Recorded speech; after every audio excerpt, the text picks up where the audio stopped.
dun, dun, dun, dun, dun, dun, dun, dun. To help if I clicked that I was online, huh? Anyway.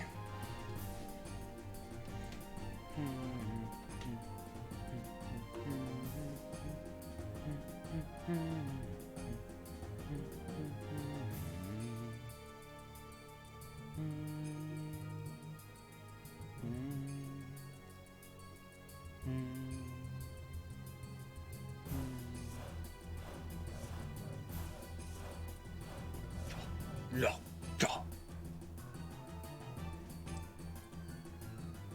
Bum, bum. Ba-da-da-da-dum, dum, dum, dum, dum, dum. Da-da-da-da-da-dum, dum, dum. Da-da-da-da-da-dum, dum, dum, dum. Do-do-do-do-do-do-do-do-do-do-do-do. Do-do-do-do-do-do-do-do-do.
All right, so I'm tired. I am tired.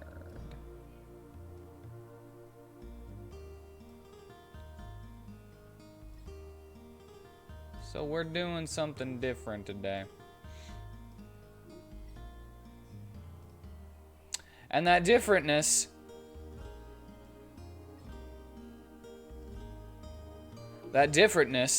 is we're going to be making some 5th edition homebrew because I am tired and I don't want to play Baba. I do not want to play Baba. So, we're going to talk about Dungeons and Dragons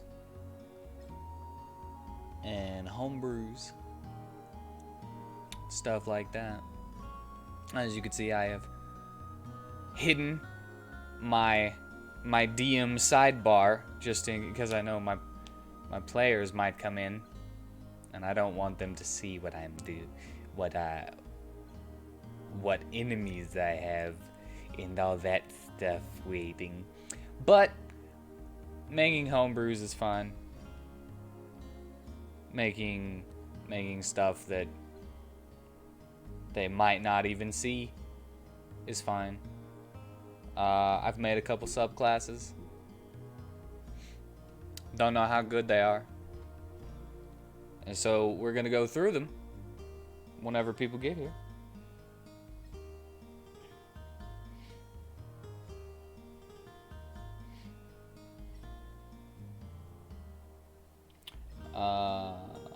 Should I don't know.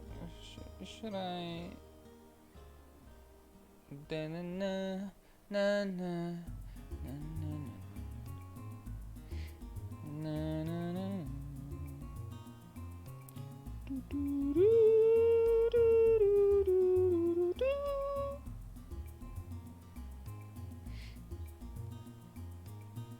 You know what? Sure.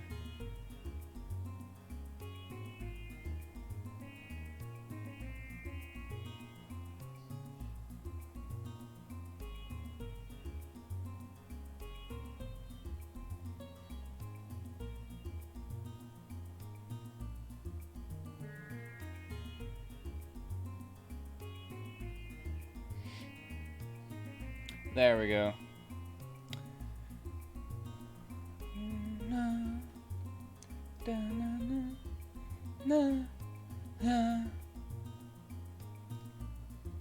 Alright, so first things first. I'm gonna open up my subclasses, my homebrew subclasses.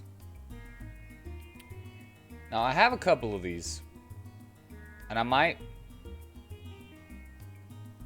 Let's start with the first one I ever made. It's probably awful, but not too bad at the same time. Bing.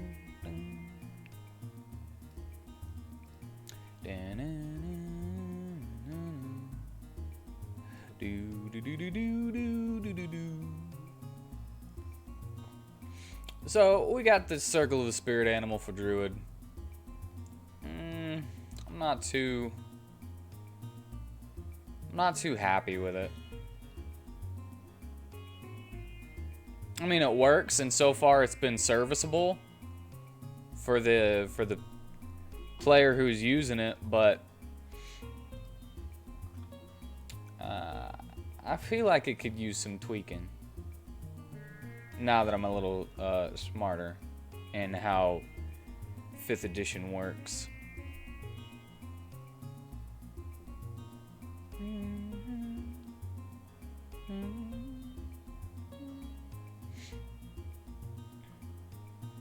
But I do not know. Okay, this so far has been fine. I basically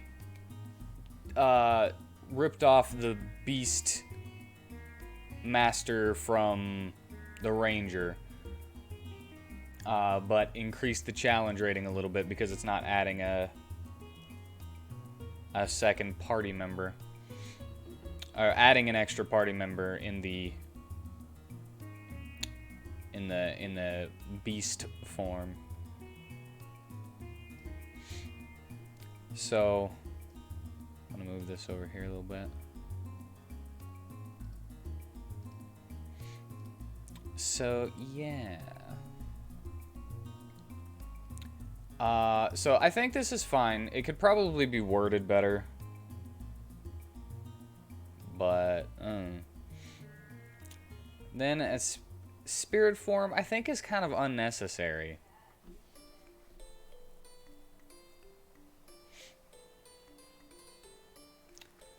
I'm maybe half instead.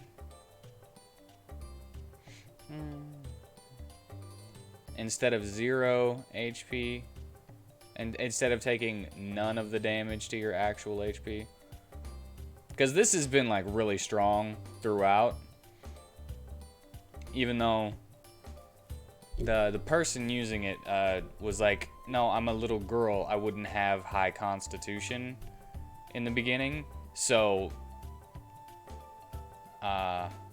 made that one of the dump stats, and has slowly been boosting it through the game. So I guess if you don't actually have that much HP, it can really save you, which the character didn't. But if you go for like a tank with a lot of hit points,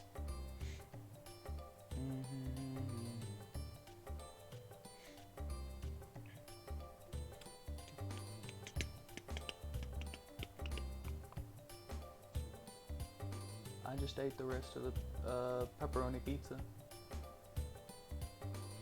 Thank you, though.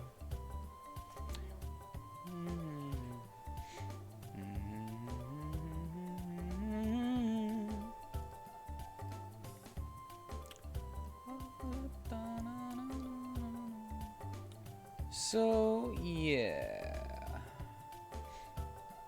So hit point maximum equals its normal maximum, or 4 times your druid level.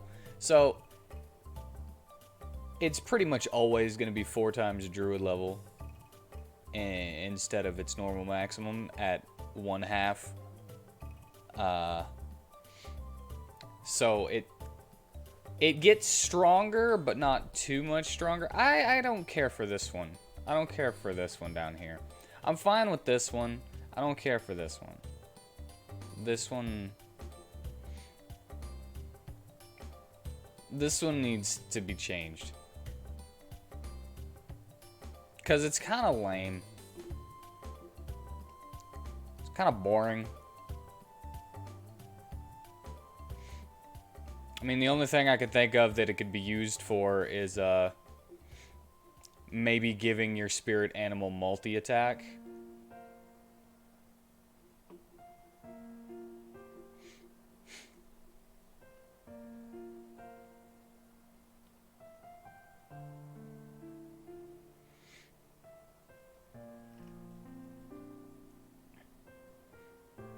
And technically, yeah, you just get all of their features and attacks and stuff whenever you mix them like that.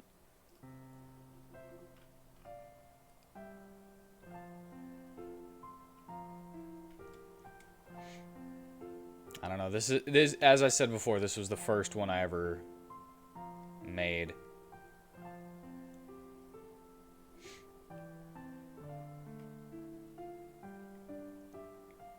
I think I've made better ones since then. So let's...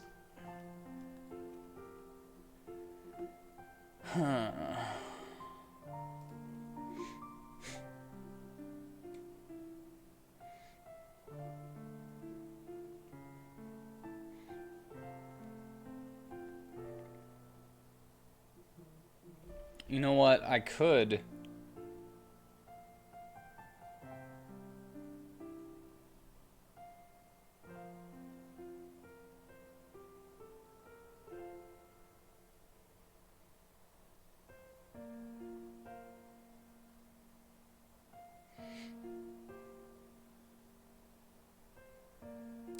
Leave the camp with the zombies. That's when the carnal ghosts show up. Should start to show up. Beastly is a boss, but after we beat him, I would like it to become a common enemy. Not too common. Okay, so the Beastly is a boss. So I've been working on the boss. Well, then I can make it a little more... Good morning! We are not ba-buying. I am retired. So we're gonna be making Homebrew instead. We're gonna be going through my subclasses that I've created, making items and spells and stuff. I was just going through my druid subclass, both logically and visually. Yeah, it's pretty good at that.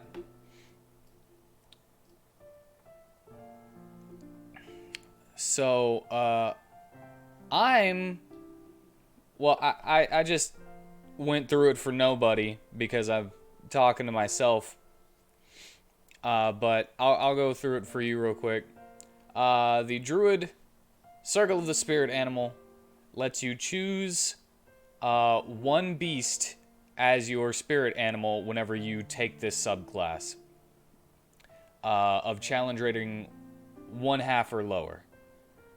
So it's basically if you want to be a druid and you want to use your wild shape and have like a specific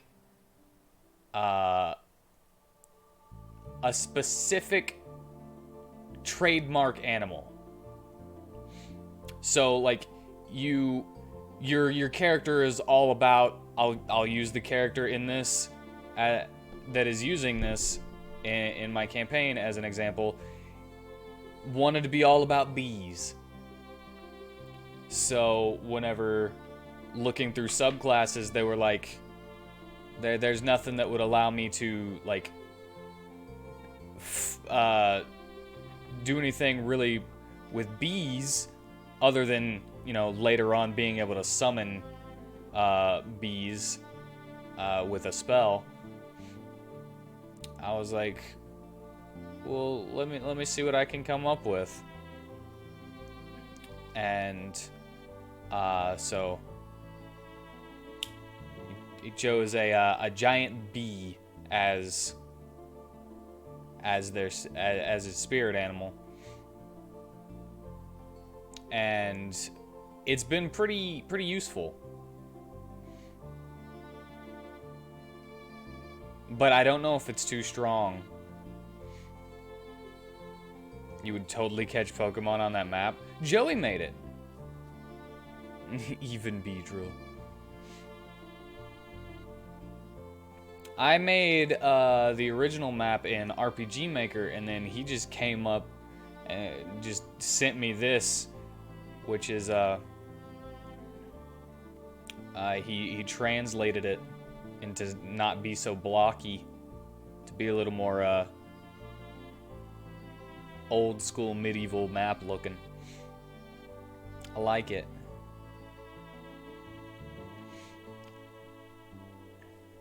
Joey done did good. He's done good on everything that he's done.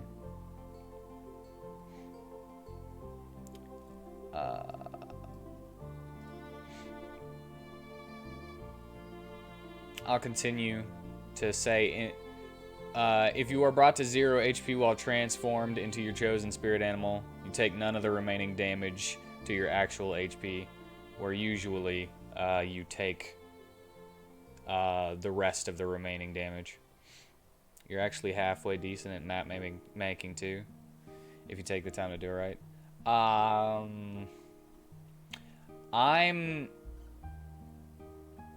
I'm not really good at map making per se. I can make it interesting to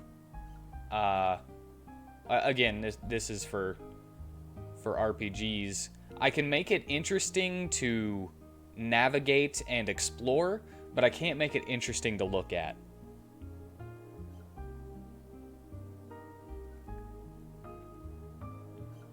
That's a problem I have.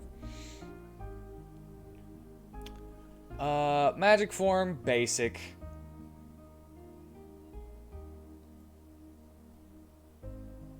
You're good at the make it look interesting to look at part. I'm not. That's why Joey redrew it. Because it looked awful to him, I guess.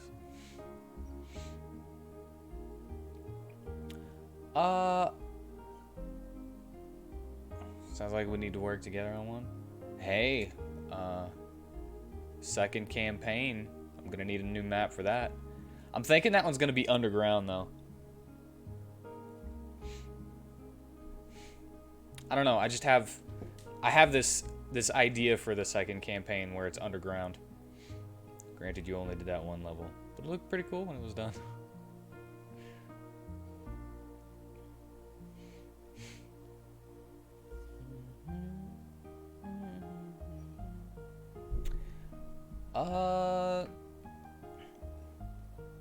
So these three are fine. I think this one is okay too. It doesn't break anything. And it hasn't really been used all that much, to be honest. Magic form is fine. It just makes attacks from your chosen spirit animal count as magical for the purpose of overcoming resistance and immunity. Call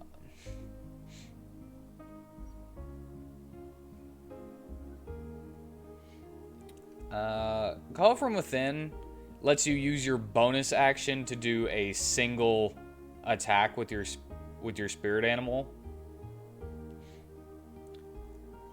So you have like a spiritual giant, a spectral giant bee come up behind you and like sting at the enemy once, and you can use that a number of times equal to your wisdom modifier before you need a long rest. I think that's fine. And you can't use this ability while wild shaped into your spirit animal. but you can use it while wild shaped into any other animal. It's this one that I don't like. I don't like this one. This one is boring. At 14th level, you can use both of your wild shape uses to change into a fusion of your spirit animal and one other beast. You use the highest stats of each, but have access to all of their actions, reactions, traits, and features. That's kind of lame. And it's a lot to...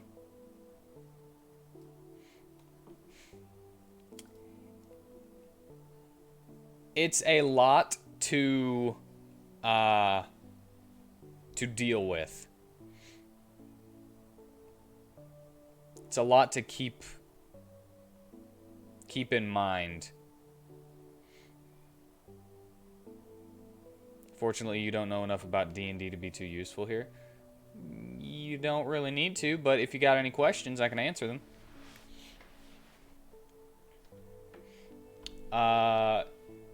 Giving you a little bit of information on druids. Druids get the ability Wild Shape, which gives you 2 uses to change into animals based on how high your level is. So I think it's like until you're level 3, I think you can't turn into anything that can swim. So only land creatures. And then at level 8, I think you can change into stuff that can fly. And the level goes up to a maximum of like level 1 for beasts, I think. Unless you're a Circle of the Moon druid, which your highest monster is level 6, if I'm not mistaken.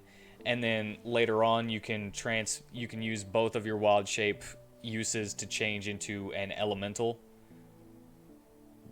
instead of a beast.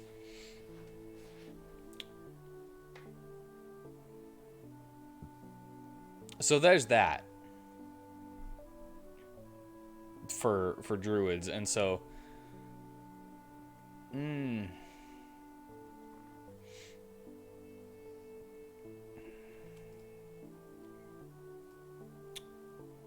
I don't think I can...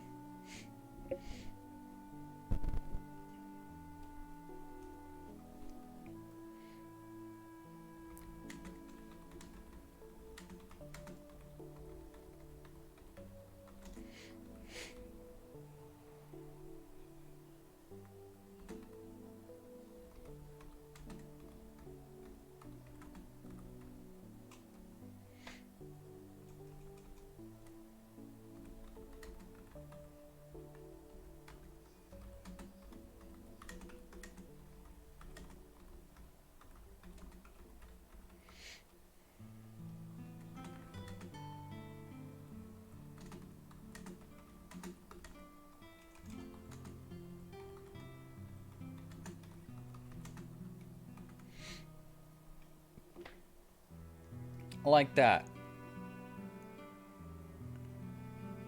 I like where I'm going with this one, with this part, but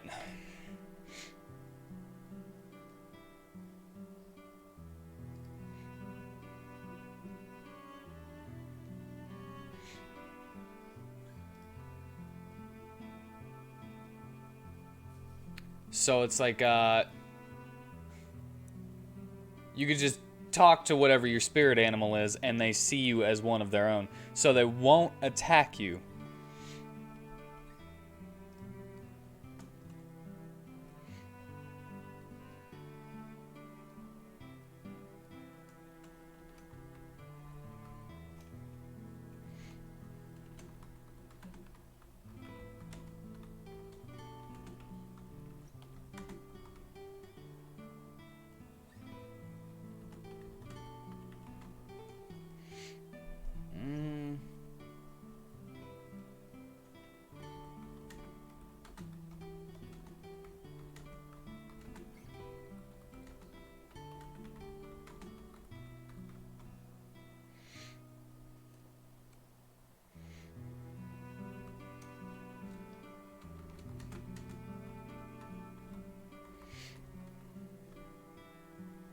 as a reaction,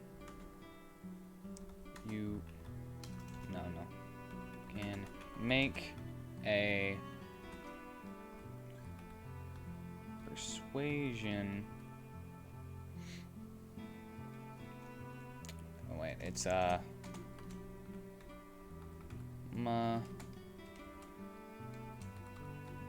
persuasion check.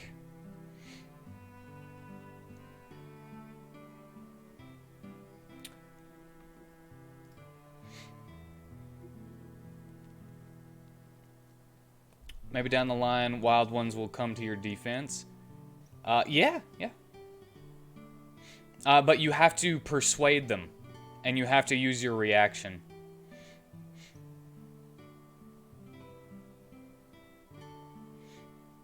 Or should it be a nature check? A wisdom?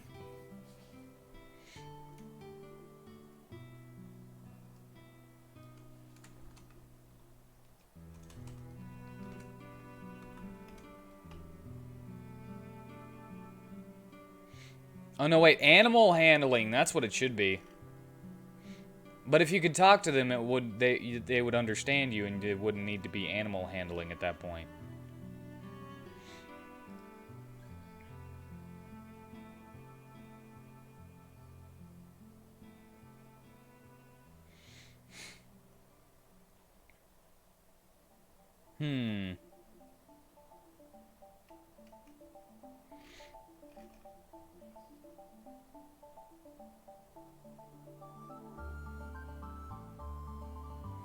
Nature, or should I keep it persuasion?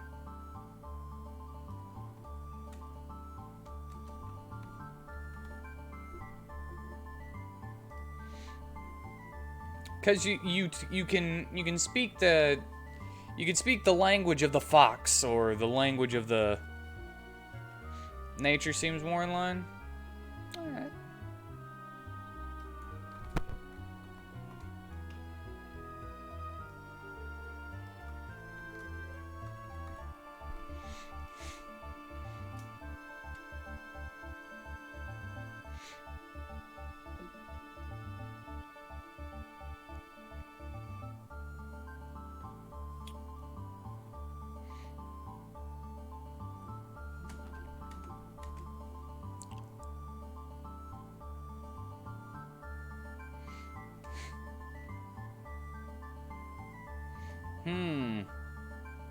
I don't know how to word this. Because you have to roll the nature check, right? And on a success, but what equals success?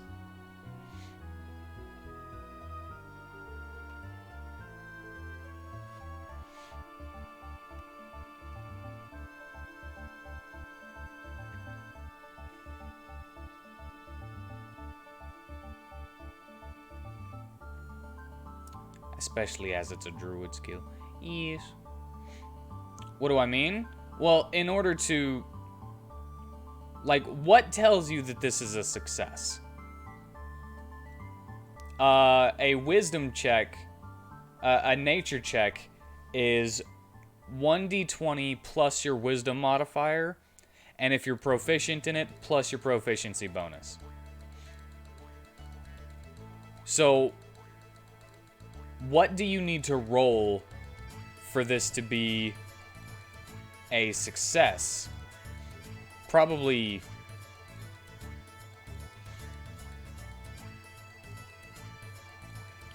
have different tiers.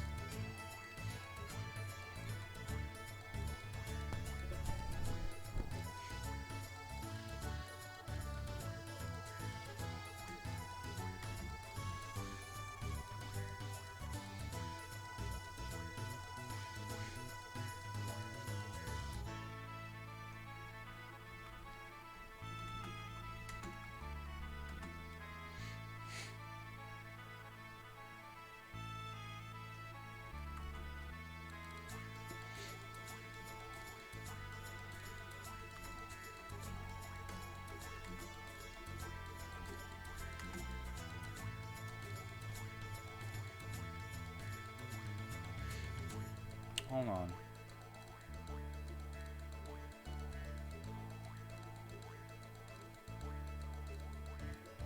How often do I want it to succeed? I want it to be, I want it to make a difference.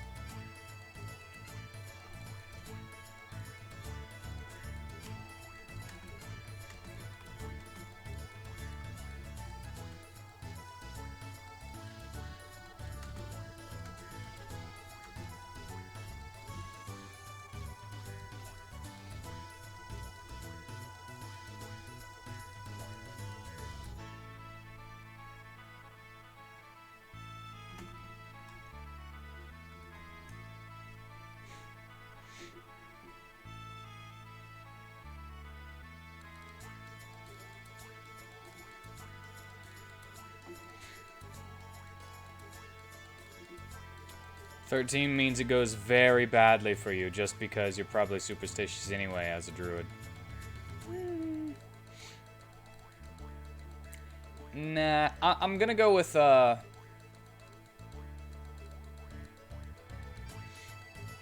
you can subtract the from the damage that you get.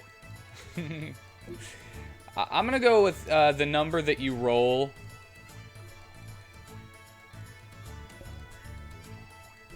Is subtractive.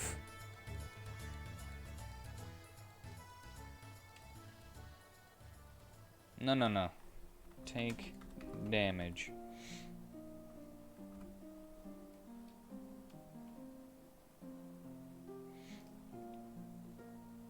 When you take damage, you can use your reaction to make a wisdom nature check.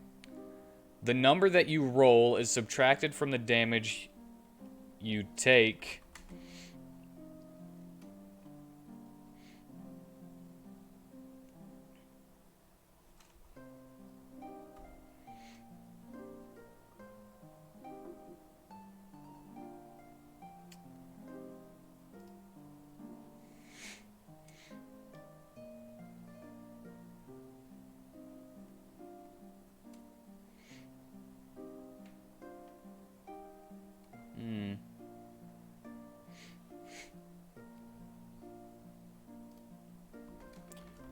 And you reduce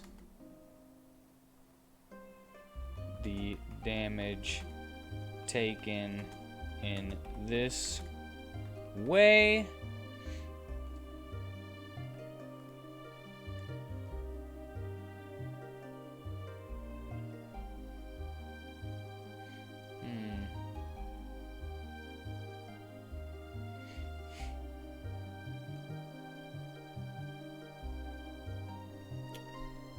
Reduce the damage taken in this way.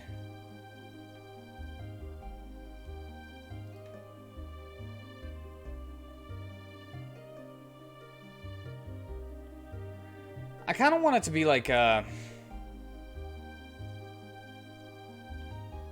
you summon in help for just this moment to reduce the damage, but then I don't want them to stay. You know?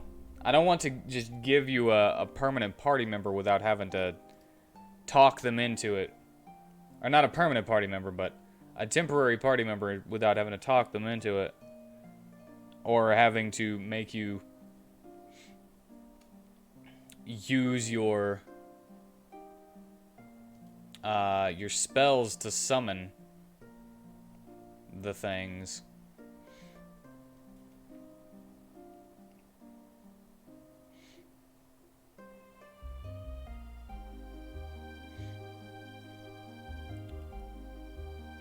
Or how about this? Instead of making the wisdom nature check and having to roll for it, it's just a flat number of. It's reduced by the number of the number of spirit animals around. So if there's 5 foxes around, and your spirit animal is a fox, then it reduces the damage by 5.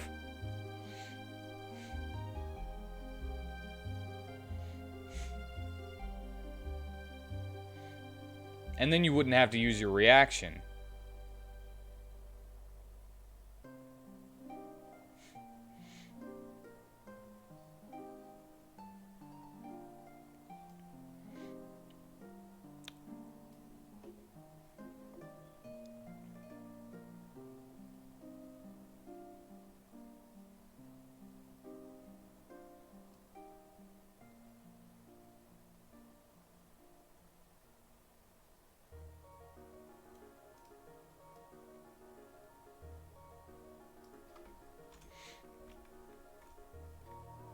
Yeah.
Yeah, when you use your reaction to reduce the damage by the number of animals...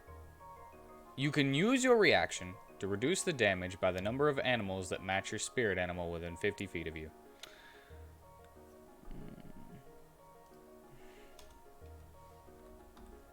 I don't know why I did that.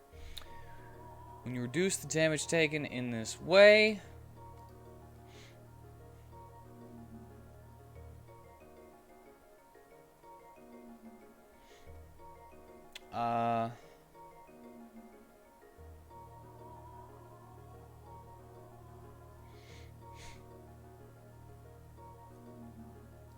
No.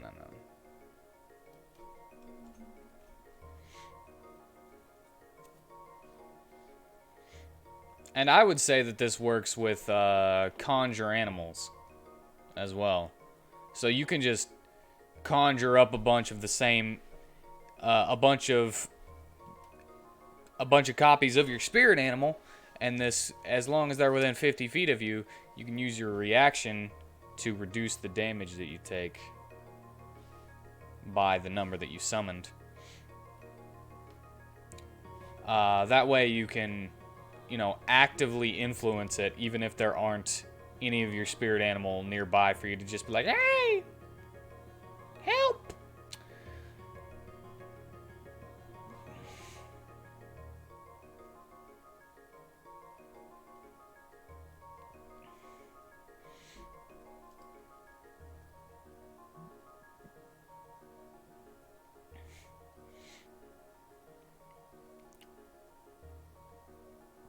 And you know what? I'm not even gonna make this take up.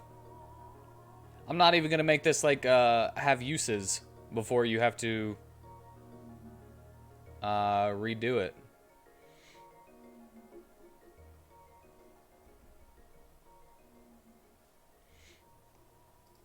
Whatever. We're good. I like that better than the original.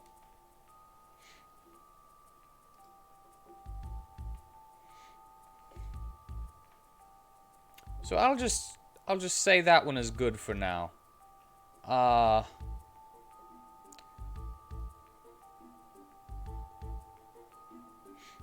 Now,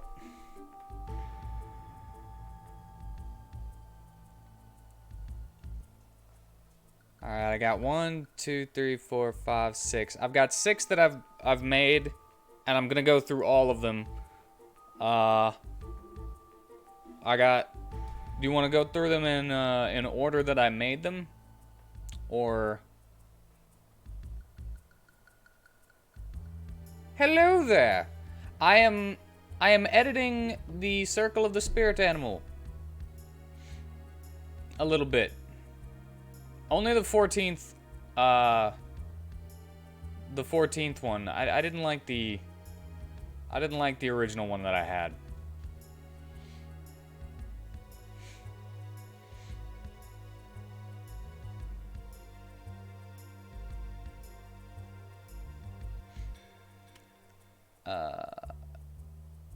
So how are you today?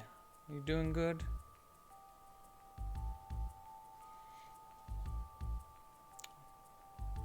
Instead of doing ba-ba,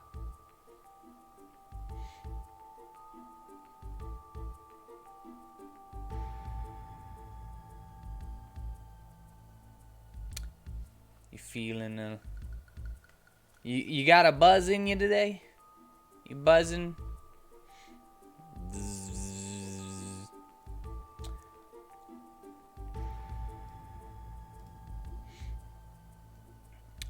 So yeah, I gotta.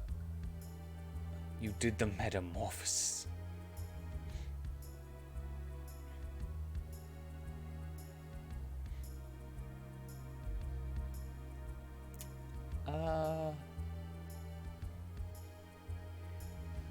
I am metamorphosizing my my subclasses and homebrew and stuff. So you want to go with the way of the quick draw? We'll go with monk. I made an EI style monk way of the quick draw, but I need to look at it again. I'm not sure if I like some of it. Yeah, this one looks a lot better.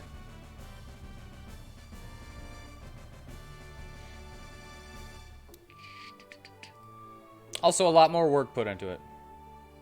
It's so dry. What's so dry? The shrooms?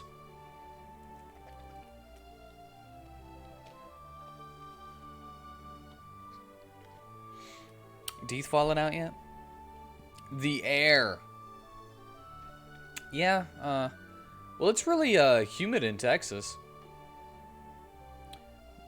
That's one of the things that I noticed whenever I was in California is that it's very dry. Humidity is low there.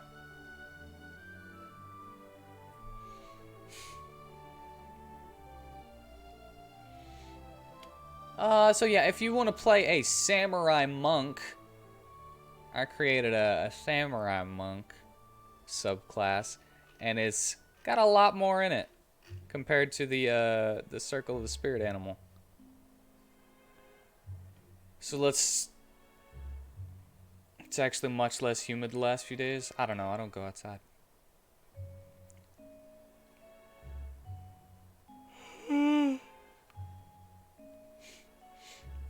So, with the art of the quick draw, starting when you choose this tradition at 3rd level, you gain the following benefits. You become proficient in longswords, and they are considered a monk weapon. You may sheathe your weapon as a free action after a melee weapon attack. If you have the extra attack feature, you must use all attacks before sheathing. You deal extra damage when you attack from the sheath. You may add extra damage of your weapon type to the first melee weapon attack after drawing your weapon equal to your wisdom modifier.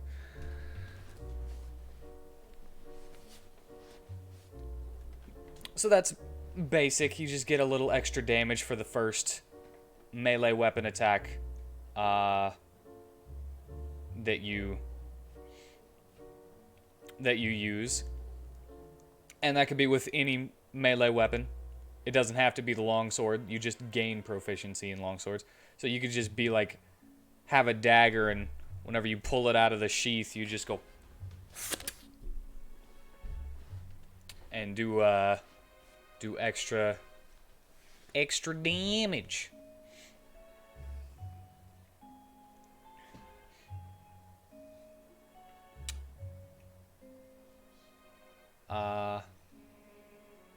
Which, yes, can... It can... After a little while as a monk, you can deal more damage with your fists than a long sword in one hand. But you can always, put both hands on it whenever you use the other attack, so you're doing a 1d10, because long swords are versatile.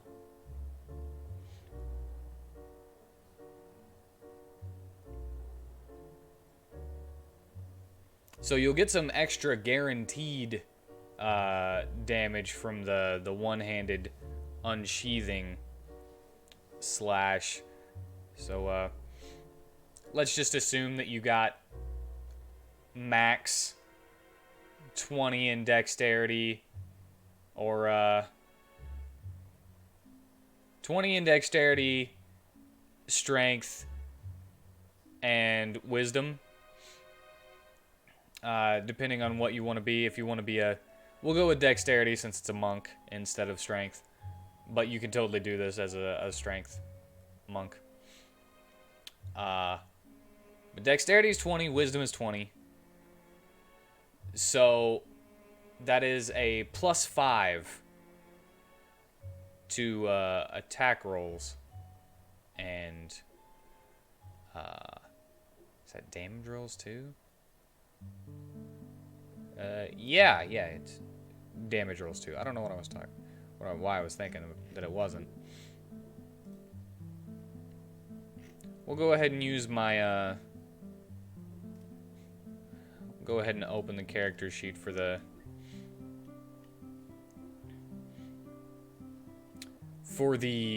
quick draw monk I made as an NPC. So he can do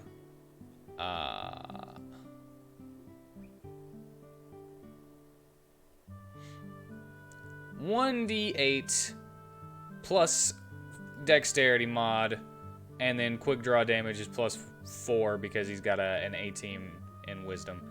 So he could do just a +9 for his first attack's damage. And that's guaranteed extra damage. So even if you get that 1, it's even if you get a 1 on damage, it's still 10 damage. And if you get max as an 8 with the longsword, aka katana, you can get 17. So it's just a flat bonus to your first attack's damage. Anyway, I've done that enough. I've talked about that enough. You probably got it earlier, and I'm just being stupid. Then also at 3rd level, you gain Ways of War. You can use special quick draw techniques. A Way of War requires you to spend key points each time you use it. If a Way of War you use requires your target to make a saving throw to resist the maneuver's effects, the saving throw DC equals 8 plus your proficiency bonus plus your wisdom modifier. And you know 2 Ways of War of your choice. You learn 1 additional Way of War at 6th, 11th, and 17th level. And these, I think this gives you some variety, and you can't get all of them. So you gotta really gotta choose. I don't think that's bad. I don't think that's bad at all. So first up, you got charge counter. As an action, you can spend 1 key point to hold your stance, readying yourself to counter. You may repeat this action up to 5 times, spending a key point every time. Your quick draw attack deals an extra 1d8 fire damage per key point spent. So you can just add 5d8 fire damage to an attack. But it takes 5 turns, and it's basically like a I dare you to come near me kind of thing.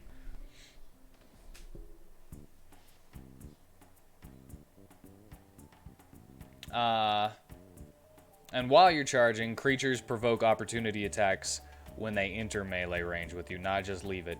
So on their turn, you could just go Brow! And possibly just end somebody before they even, once they get close to you.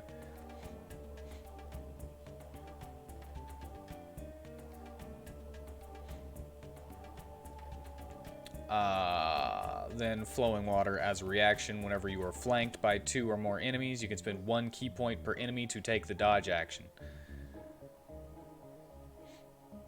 So it's dodge action as a reaction, but it can be a pretty heavy cost. I tried to add more defensive stuff, as the EI fighting style is reactionary and slightly more defensive, if I'm remembering correctly, with trying to parry. Then below that, graceful counter. As a reaction to being targeted by a melee weapon attack, you may spend 1 key point to make 1 melee weapon attack against your attacker. On a successful hit, roll a 1d4 and subtract the amount from the enemy's attack roll against you. So that it's not too expensive to use your reaction to be able to like attack somebody during their attack, and whenever you hit, you can get up to a -4 to their attack roll against you and could possibly make it miss you.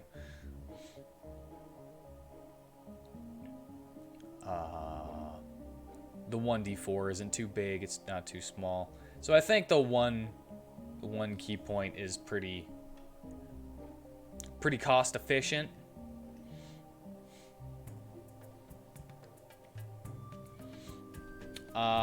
Graceful step, the only one that you require another way of war to use, which is a graceful counter required, the one right here, where you can spend 1 key point to switch places with 1 creature that misses a melee weapon attack against you due to graceful counter.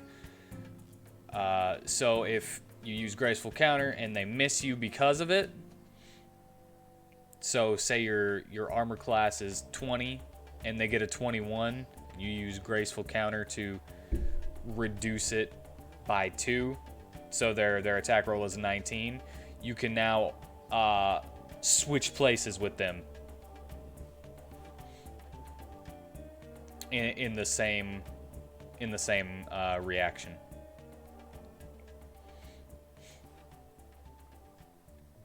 For another key point, which could be useful.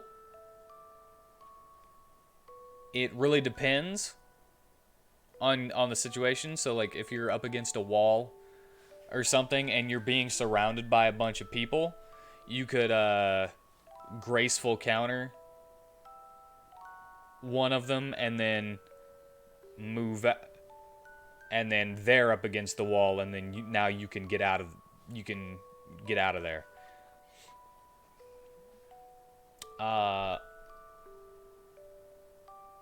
Lightning Fang is pretty cool. As an action, you can spend 3 key points to teleport up to your movement speed in a straight line. If you pass within 5 feet or through a creature's space while moving in this way, you may make a melee weapon attack against the target using a wielded weapon. On a successful hit, you deal an extra 2d8 lightning damage. So it's a movement skill. It's a line attack.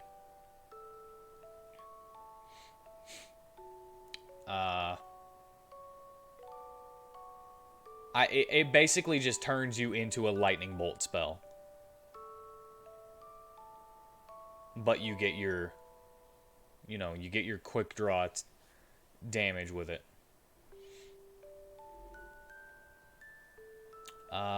Moonlit Glide. As a bonus action, you can spend 2 key points to gain a flying speed of 30 feet until the end of your turn.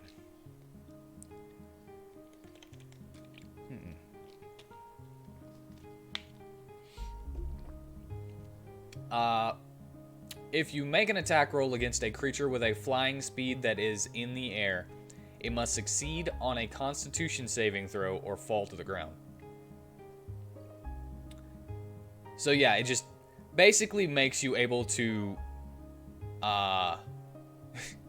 fly 30 feet and then attack anything that might be out of your range. Mortal Draw. Inspiration taken from Sekiro. As a bonus action, you can spend 3 key points to wreathe your blade in necrotic energy for 1 minute. For the duration, every time you deal quick draw damage, you are healed by that amount. So, I kind of mixed Vampiric Touch a little bit. But it's only for your quick draw damage. And that's why it's not concentration. It's just for 1 minute period. So you can't lose your concentration on it. And your quick draw damage isn't actually that much, you know? Unless you can somehow increase your wisdom past 20, it'll never be above 5. So it's only for the first attack of the of your attack string. Thunderclaw.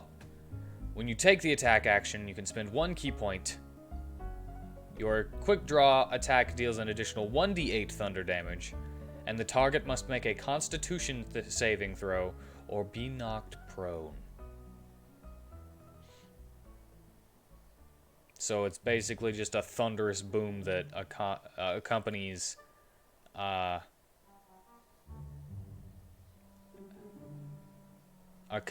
your first attack and knocks somebody over if they fail the Constitution saving throw. Then we have Rend the Air. At 6th level, when you gain the ability to increase your attack range by storing power. This one could also be useful. When you ready an action, you may spend 1 key point to increase the range of your melee weapon attacks to 15 feet. So it's like, I'm going to ready my action to attack the first, any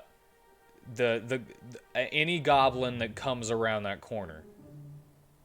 Just example.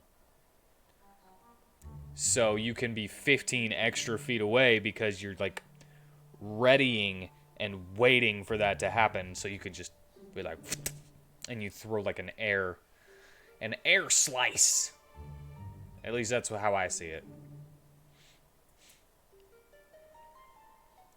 After that, this is the one that I'm not quite sure about because I edited it. I edited this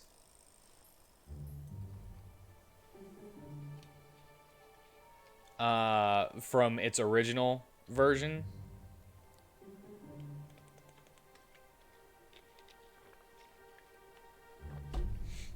And now it is because you used to get the Ways of War at 11th level. And then I was like, nah. I'm going to put that down to 3rd level. That way you get a little bit of extra options early in the game, and you gain more as you go through, because the original you were only able to learn 3. And in this you're able to learn 5, I think. This version. And it's not like they're like overly powerful, especially because you have to use a key point every single time for any of those, so it can get expensive if you're just like using them all willy-nilly, and you only know 2 at 3rd level and you only have 3 key points. So I was like, you'd be able to choose one that only takes 1 and use it 3 times, or you could choose one that costs more and use it once before you have to rest to gain those back. So I was like, the cost works.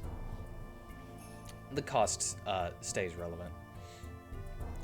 But defensive stance, At 11th level, you develop a stance of defense that is unmatched at the cost of attack accuracy. As a bonus action, you can adopt your defensive stance, and while in this stance, you gain the following features. Your movement speed becomes 0. Can't move in defensive stance. All attack rolls made against you have disadvantage. All attack rolls made by you have disadvantage. You have advantage on strength and dexterity saving throws. And then you can use another bonus action to end this stance. So, it's very defensive. It's like, I thought of it as a one man against many kind of things. Like, you know, old school samurai movies is where I got the inspiration for this one, where they're like, they've got their katana at their side, they're holding it ready, and they're just looking at all the people that are surrounding them, ready to come in and strike, and then they just dance around and you know, make their attacks as they're being defensive. So I kind of felt like advantage on strength and dexterity saving throws, and all attack rolls made against you have disadvantage, even though you can't move from that spot while you're in this defensive stance. I felt kind of like, I feel kind of like it's still useful without being too detrimental. And then Blooming Lotus is the final feature. 17th level, you gain the ability to draw and sheathe even quicker. When you hit a creature with a melee weapon attack, you can spend 4 key points, allowing you to sheathe your weapon between each attack. This allows you to deal quick draw damage on each melee weapon attack. When making use of this feature, you may also substitute your bonus unarmed strike to deal another melee weapon attack. And you may change your flurry of blows in the same way. After using this feature, the user can't move or take actions until after its turn, as a wave of lethargy sweeps over it. So it's basically like the haste spell's side effect. And additionally, you can use the Steel Wind Strike spell, adding your quick draw damage to the spell's damage roll. You may use that spell once per long or short rest. Wisdom is your spell casting ability. So, going with this, though, it allows you to make up to 4 quick draw attacks. So so just adding like pure extra damage. And then if you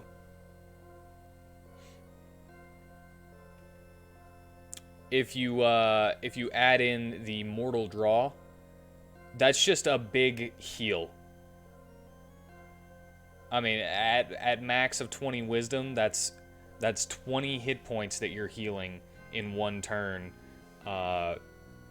for free, basically, if you hit all of them.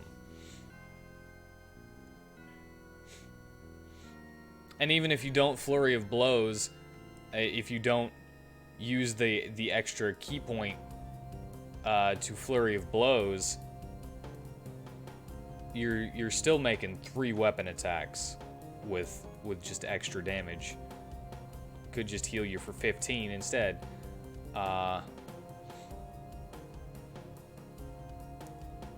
So yeah, you can mix these ways of war with Blooming Lotus, as long as it uses a bonus action instead.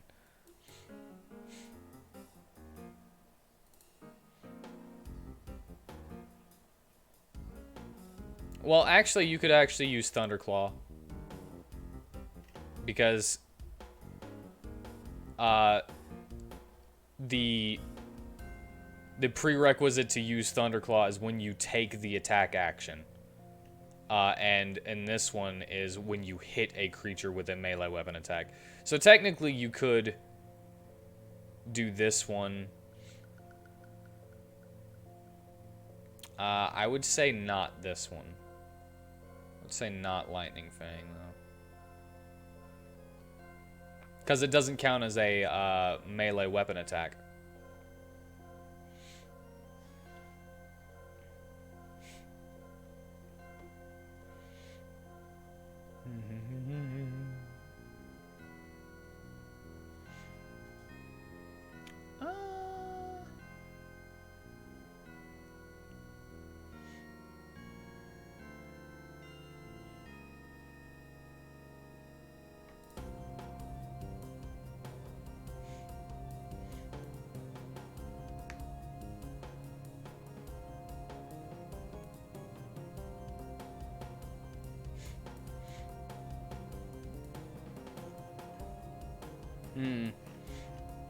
I mean, I guess I don't really have anything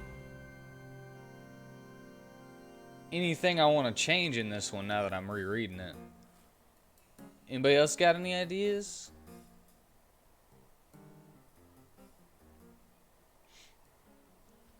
For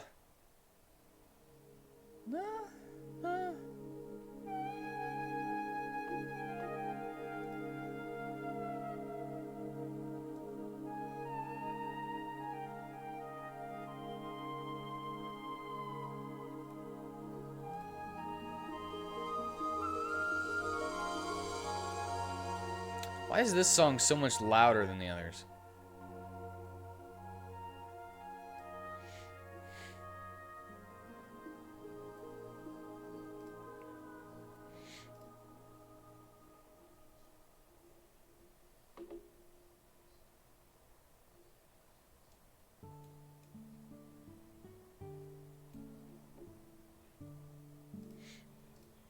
Okay, anyway.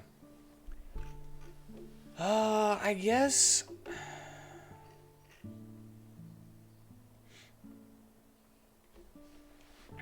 the one that I made after that is not done. So let's talk clowns.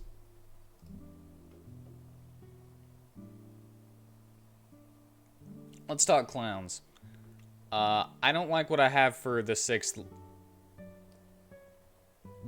level thing.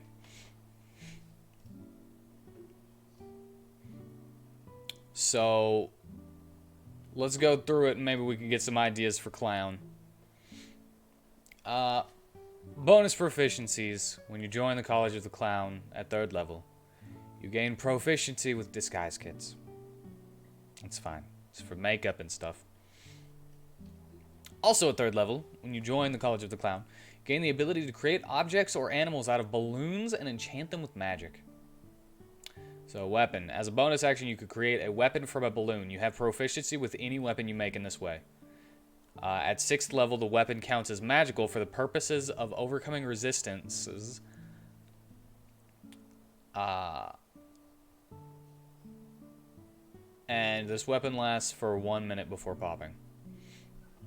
I need to add something to that. For the purposes of overcoming resistances and immunity to non-magical attacks and damage.